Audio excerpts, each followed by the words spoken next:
ہوا کا کیڑا نکال لیں کہ جو یہ پبلک کے اندر مشہور ہے نا کہ جو بھی مال و دولت آپ کو بغیر محنت کے حاصل ہو جائے وہ حرام ہے، تو یہ بالکل مت ہے، اس کی کوئی اصل نہیں ہے۔ ورنہ آپ پہلا علم الکلام پھکی والا جواب اینٹی وینم لے لیں کہ کچھ عرصہ پہلے ہی 60-70 ہزار پہ تولا تھا سونا، چند مہینوں میں وہ 1.25 تک پہنچ گیا، ابھی بھی 1 لاکھ سے اوپر ہی ہے۔ تو میرے بھائی بیٹھے بٹھائے لوگوں کو ملینز آف روپیز کا نفع ہوا ہے، جس کے پاس 50 تولے سونا ہے، 100 تولے سونا ہے، تو بغیر محنت کے، محنت کیا کچھ بھی نہیں کرنا پڑا ان کو۔ تو آپ یہ کہیں گے گھر بیٹھے بیٹھے جو سونے کی قیمت چڑھ گئی اس کی وجہ سے ان کو جو نفع ہوا یہ حرام ہے؟ نعوذ باللہ۔ اس سے بھی اگلا ورژن بخاری اور مسلم میں کئی احادیث ہیں کہ صحابہ کرام علیہم رضوان اپنی زمینوں کو کرائے پہ دیا کرتے تھے یہودیوں کو، محنت یہودیوں کی ہوتی تھی، اور جب نفع ہوتا تھا تو وہ پرسنٹیج آپس میں تقسیم کرتے تھے۔ یہ سلیپنگ پارٹنر کا جو کنسپٹ ہے، مداربہ جسے کہتے ہیں، مداربہ میں کیا ہوتا ہے؟ انویسٹمنٹ ایک بندے کی ہوتی ہے، محنت دوسرے کی۔ البتہ اس میں یاد رکھیے گا کہ اگر مداربہ والا کیس ہے نا، تو جب نقصان ہوگا نا تو نقصان سارا اس نے برداشت کرنا ہے جس کی انویسٹمنٹ ہے۔ جس نے محنت کی ہے نا اس نے نقصان نہیں پھر برداشت کرنا۔ وہ کہتے ہیں نقصان ہوا تو آدھا آدھا، نہ، نقصان ہوا تو پورا اس کا جس کے پیسے ہیں۔ وجہ یہ ہے کہ بیچارہ جس نے محنت کی اس کے پلے تو پہلے ہی کچھ نہیں ہے، آپ نقصان بھی اس پہ ڈالیں گے۔ دوسرا، اس بیچارے کی محنت ضائع ہوئی ہے، آپ کا مال ضائع ہوا ہے۔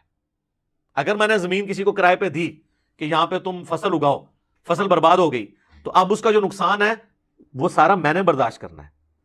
اگانے والے کی محنت ضائع ہوئی، میرا مال ضائع ہوا۔ اس بیچارے کی محنت بھی گئی، الٹا آپ اس کے اوپر پلنٹی بھی ڈالیں تو یہ تو ظلم کا نظام ہے، اس لیے یہ نہیں چل سکتا۔ اور اس میں ایک اور بات میں عرض کر دوں کہ منافع کی بھی جو شرح ہے نا، جو پبلک میں مشہور ہے کہ اتنا منافع آپ لے سکتے ہیں، اتنا نہیں لے سکتے، جتنا مرضی آپ منافع لیں، اس کے اوپر چیک جو ہے نا وہ اوپن مارکیٹ رکھے گی، بلیک مارکیٹنگ نہ ہو۔ تو سر آپ آلو کو 1 لاکھ روپے کلو بیچیں، انشاءاللہ آپ سے لے گئی کوئی نہیں، الا یہ کہ آپ پوری مارکیٹ کا آلو اٹھا کے بلیک مارکیٹنگ شروع کر دیں۔ تو بلیک مارکیٹنگ، ذخیرہ اندوزی نہیں ہونی چاہیے، منافع آپ جتنا مرضی، تو وہ خود کنٹرول کرتی ہے مارکیٹ۔ اب یہ رہ گیا فارکس ٹریڈنگ کا، یہ بیسیکلی ورڈ ہے فارن ایکسچینج ٹریڈنگ، یعنی جو دوسرے ملک کی جو کرنسی ہے اس کی ایکسچینج کی تجارت، تو اسے یعنی اکٹھا کر کے فارکس ٹریڈنگ پڑھ دیا جاتا ہے ایک مختصر طور کے اوپر۔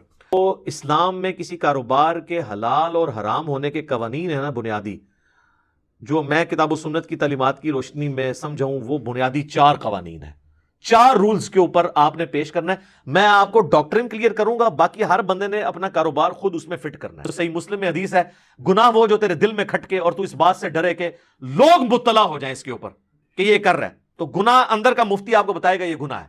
اچھا، اندر کا مفتی اسی کا بتائے گا جسے پتا ہوگا، جس کو پتہ ہی نہیں ہے کہ حلال اور حرام کیا ہے، اس کو مفتی نے کیا بتانا ہے؟ وہ مفتی مرے ہے اور مفت ہی مفتی ہے۔ تو یہ بنیادی اصولی گفتگو میں کروں گا۔ ڈاکٹرن کیا ہے اسلام میں کاروبار کے حلال اور حرام ہونے کی؟ پہلا رول یہ ہے کہ آپ جو کاروبار کر رہے ہیں وہ حلال پروڈکٹ کا کاروبار ہونا چاہیے، حلال چیز کی خرید و فروخت، سبزی، گوشت، اس کے علاوہ باقی جو پروڈکٹس ہم گھی، چینی، دالیں استعمال کرتے ہیں، پروڈکٹ حلال ہونی چاہیے۔ یا پروڈکٹ تو کھانے میں حرام ہے لیکن اس کی تجارت حلال ہے، جس طرح گدا آپ خرید و فروخت تو کر سکتے ہیں لیکن پکا کے کھا نہیں سکتے۔ ہاں، ہوٹل والے آپ کو زبردستی کھلا دیں علیحدہ بات ہے، ان بیچاروں کو تو نہیں پتا جو کھا رہے ہوتے ہیں۔ تو لیکن گدے کی خرید و فروخت حرام نہیں ہوگی اس وجہ سے کہ اس کا گوشت حرام ہے، اس کی وجہ یہ ہے کہ وہ دوسرے پرپس کے لیے استعمال ہوتا ہے، ٹرانسپورٹیشن کے لیے۔ تو اس اعتبار سے یہ اس پہ فتویٰ نہیں لگے گا۔ البتہ اگر کوئی شراب کی خرید و فروخت کرتا ہے تو کتنی احادیث ہیں بخاری مسلم میں، ترمذی میں ڈیٹیل کے ساتھ، تو وہ تو 10 چیزیں گنوائی گئی ہیں: شراب اٹھانے والا، لے جانے والا، لوڈ کرنے والا، ان لوڈ کرنے والا، بیچنے والا، خریدنے والا، سب پہ نبی اسلام نے ایک ایک کا نام لے کے لعنت فرمائی ہے۔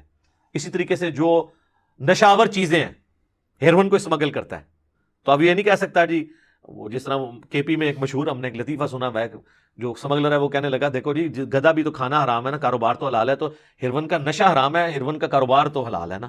نہیں، نشاور چیزوں کا کاروبار بھی حرام ہوگا۔ تو یہ پہلی شرط ہے کہ پروڈکٹ حلال ہو اس کا کاروبار حلال ہوگا. یا پروڈکٹ کھانے میں تو حرام ہے لیکن ویسے اس کا کاروبار آپ کر سکتے ہیں, جس طرح میں نے آپ کو گدھے کی مثال دی کہ کھانے میں حرام ہے لیکن وہ دوسرے کاموں میں استعمال ہوتا ہے, تو آپ اس کا کاروبار بھی کر سکتے ہیں.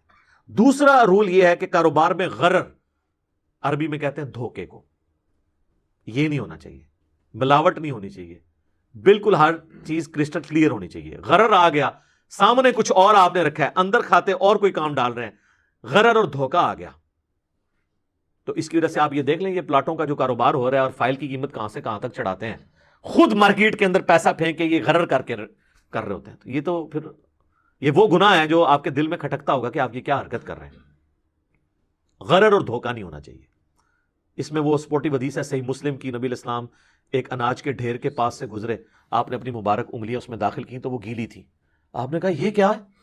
کہ یا رسول اللہ رات کو بارش ہوئی تھی تو آپ نے فرمایا کہ اگر بارش ہوئی تھی اور یہ پانی نیچے اندر تک پہنچا, اوپر والا تو خشک ہو گیا نا کیونکہ نیچے بہ گیا نا, اوپر سے خشک. تو آپ فرمایا تیرا کام تھا کہ یہ جو گیلی والی گندم ہے اس کو اوپر کرتا تاکہ لوگ اس کے عیب کے اوپر مطلع ہوتے.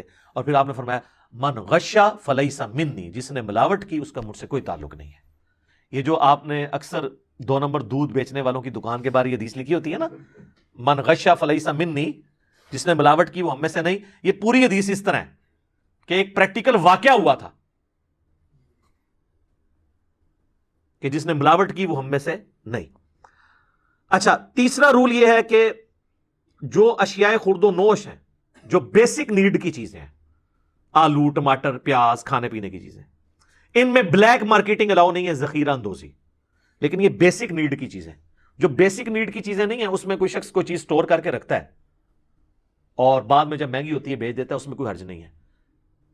لیکن جو بیسک نیڈ کی چیزیں ہیں, جو لوگوں کی ضرورت ہے وہ اٹھاتا ہے, تو وہ ذخیرہ اندوزی ہے. اس کے بارے میں صحیح مسلم میں حدیث ہے, ذخیرہ اندوزی کرنے والا گناہگار ہے.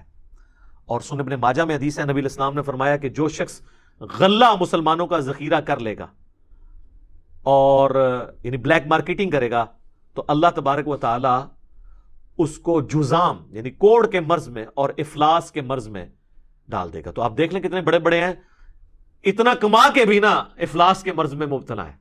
یا تو یہ ہے کہ اتنا ہی نکل جاتا ہے, یا کھانا نصیب نہیں ہوتا, معدے کا السر ہو جاتا ہے, بس اب آپ نوٹ چاٹ لو. اولاد جو ہے وہ ایسی نافرمان نکلتی ہے کہ اسی باپ کو قتل کر کے تو سب کچھ ہتھیا لیتی ہے. تو کئی معاملوں میں مفلسی آ جاتی ہے. تو ذخیرہ اندوزی نہیں ہونی چاہیے.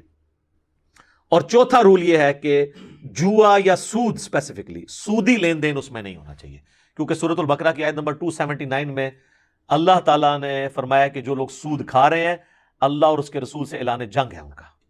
یہ واحد گناہ ہے جس پہ یہ وعید ہے. اتنی بڑی وعید کسی اور گناہ کے لیے نہیں. اور ڈاکٹر سرار صاحب کی بات میں انڈورس کروں گا, انہوں نے بہت پیاری بات کی تھی کہ جس طرح عقیدے میں سب سے بڑا گناہ شرک ہے نا, اعمال میں سب سے بڑا گناہ سود ہے.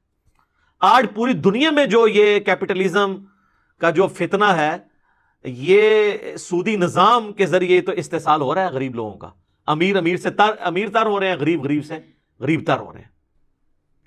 تو سودی کاروبار نہیں ہونا چاہیے. اور صحیح مسلم میں حدیث ہے, وہ تو بڑی ڈیٹیل ہے, سود لکھنے والا, لکھوانے والا, اس کی گواہی دینے والا, کھانے والا, کھلانے والا, سب پہ نبی علیہ السلام فرمایا اللہ کی لعنت ہے. بولے اعوذ باللہ تعالی. تو یہ 4 میں نے آپ کو رولز بتا دیے. نمبر 1, پروڈکٹ حلال ہو, یا پروڈکٹ کھانے میں تو حرام ہے لیکن اس کی تجارت حلال ہو تو درست ہے. نمبر 2, غرر اور دھوکہ نہیں ہونا چاہیے. نمبر 3, جو بیسک نیڈ کی چیزیں ہیں ان کے اندر ذخیرہ اندوزی نہیں. انوینٹری تو آپ بنا سکتے ہیں لیکن ذخیرہ اندوزی نہ ہو کہ مارکیٹ سے آپ نے سارے آلو اٹھا لیا, کہ بعض 8 کروڑ کا آلو اٹھا لیا, جا کے انہوں نے ڈمپ کر دیا جناب کسی برف خانے کے اوپر, ٹھیک ہے, فریزرز کے اندر, اور پھر مارکیٹ میں ظاہر آلو چڑھ گیا. یہ چیز نہیں ہونی چاہیے. تو ویسے تو اب بیسک نیڈ میں تو آلموسٹ ساری چیزیں, اب آج کے دور میں تو ویسے اگر آپ دیکھیں تو موٹر سائیکل بھی بیسک نیڈ ہے, فریج بھی بیسک نیڈ ہے, یعنی جو بھی استعمال کی چیزیں ان کی آپ نے ذخیرہ اندوزی نہیں کرنی. اور چوتھا رول ہے کہ سودی انوالومنٹ اس کے اندر نہیں ہونی چاہیے. تو یہ 4 رولز ہیں. اس کے اندر اب جو کاروبار فال کرے گا ان 4 رولز میں جو ممانعت ہے اس سے بچ جائے گا وہ حلال ہوگا, ادروائز وہ پھر حرام تصور کیا جائے گا.